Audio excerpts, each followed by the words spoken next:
નમસ્કાર મિત્રો, ગુજરાતી વાર્તા સાંભળવા આવ્યા છો. ચાલો વાર્તાની શરૂઆત કરી. મહેર અને આરવ એક જ કોલેજમાં ભણતા. મહેર શાંત અને નમ્ર સ્વભાવની હતી, જ્યારે આરવ ચંચળ અને હંમેશા મજાક-મસ્તી કરતા. બંને વચ્ચે કદી સીધી વાત નહોતી થઈ, પણ આંખો ઘણીવાર મળતી. એક દિવસ કોલેજના ગ્રુપ પ્રોજેક્ટના કારણે બંનેને સાથે કામ કરવાનું મળ્યું. વાતો થવા લાગી, એકબીજાની સંગત ગમવા લાગી. આરવને મહેરનો શાંત સ્વભાવ પસંદ પડતો ગયો, અને મહેરને આરવની નિખાલસતા. પણ પ્રેમ ક્યારેય ખુલ્લેઆમ નહીં થયો. બંનેના દિલમાં ભાવનાઓ હતી, પણ ભાષા નહોતી. કોલેજના છેલ્લા દિવસે આરવે એક પત્ર લખ્યો. મહેર, તું મારી દરેક ચૂકને સમજતી હતી. કદાચ આ મૌન પ્રેમ હતો, પણ તે સાચો હતો. જો તારી આંખોમાં થોડું પણ મારા માટે પ્રેમ હોય, તો પછી કહેજે નહીં. એકવાર પાછું જોજે. મહેરે પત્ર વાંચ્યો, અને વિદાય સમયે આરવની તરફ જોઈને હળવેથી હસીને પાછું જોયું.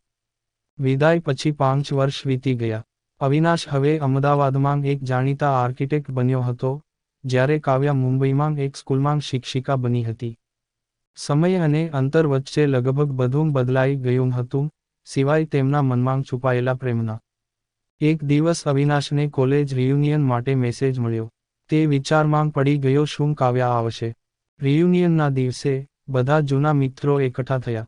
હસવું, યાદો, તસવીરો, બધું ઘણું હતું, પણ અવિનાશની નજર સતત એક દિશા જોઈ રહી હતી. એ શોધી રહ્યો હતો તેને. અને ત્યારે જ દરવાજે કાવ્યા દેખાઈ. સાદી ક્રીમ કલરની સાડીમાં, હળવી સ્મિત સાથે, સહેજ નજર મળતાં જ વર્ષો જૂના મૌન સંવાદ જીવી ઉઠ્યા. કાવ્યા નજીક આવી. બંને વચ્ચે થોડી પળો મૌન રહી, પછી કાવ્યાએ કહ્યું, અવિનાશ, તું હજુ પણ પત્ર લખે છે કે હવે સીધું કહી દે છે? અવિનાશ હસ્યો. હવે સીધું કહું છું. હું આજે પણ તને પ્રેમ કરું છું. કાવ્યાએ એની આંખોમાં જોઈને કહ્યું, મને ખબર હતી. અને હું આજે જવાબ આપી શકું છું, હું પણ. રિયુનિયન પછી અવિનાશ અને કાવ્યા ફરી સંપર્કમાં આવ્યા. વારંવાર વાતો થવા લાગી, કેટલીક મેસેજ પર, કેટલીક ફોન પર, અને ઘણી વાતો તો એવી હતી જે બંનેના દિલમાં રહેતી. એક દિવસ અવિનાશે કાવ્યાને મળવા મુંબઈ આવી પહોંચ્યો. દરિયાકાંઠે બંને બેઠા હતા. થોડા પળો પછી અવિનાશે કહ્યું, કાવ્યા, શું હવે પણ મૌનમાં જીવવાનું છે? કે મૌનને હવે સંબંધમાં બદલીએ? કાવ્યા થોડા શાંત રહી, પછી કહ્યું, અવિનાશ, હું પણ એ જ વિચારતી હતી. પણ એક મુશ્કેલી છે, મારા પપ્પા મારા માટે એક અનુપમ છોકરાનું સમજૂતી લગ્ન કરાવી રહ્યા છે.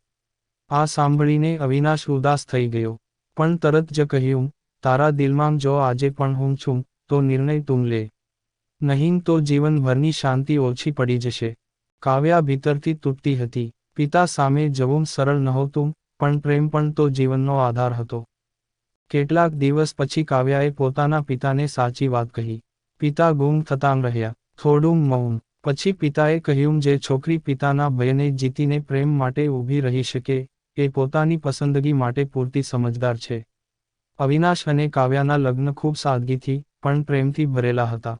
લગ્ન પછી જ્યારે અવિનાશે તેને પૂછ્યું, તમે ક્યારે નક્કી કર્યું હતું કે તમારું મૌન હવે શબ્દોમાં ફેરવવાનું છે? કાવ્યાએ હળવી રીતે હસીને કહ્યું, જ્યારે તું મૌનમાં પણ મારી નજરોમાં મારા પ્રશ્નો માટે જવાબ આપી શકતો હતો. પ્રેમ એ હંમેશા ફૂલ, પત્ર કે ગીતોથી નથી વ્યક્ત થતો.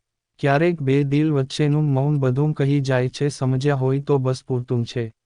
આવી જ સ્ટોરી સાંભળવા માટે ચેનલને સબસ્ક્રાઇબ અને વિડીયોને લાઇક કરજો મિત્રો. ધન્યવાદ.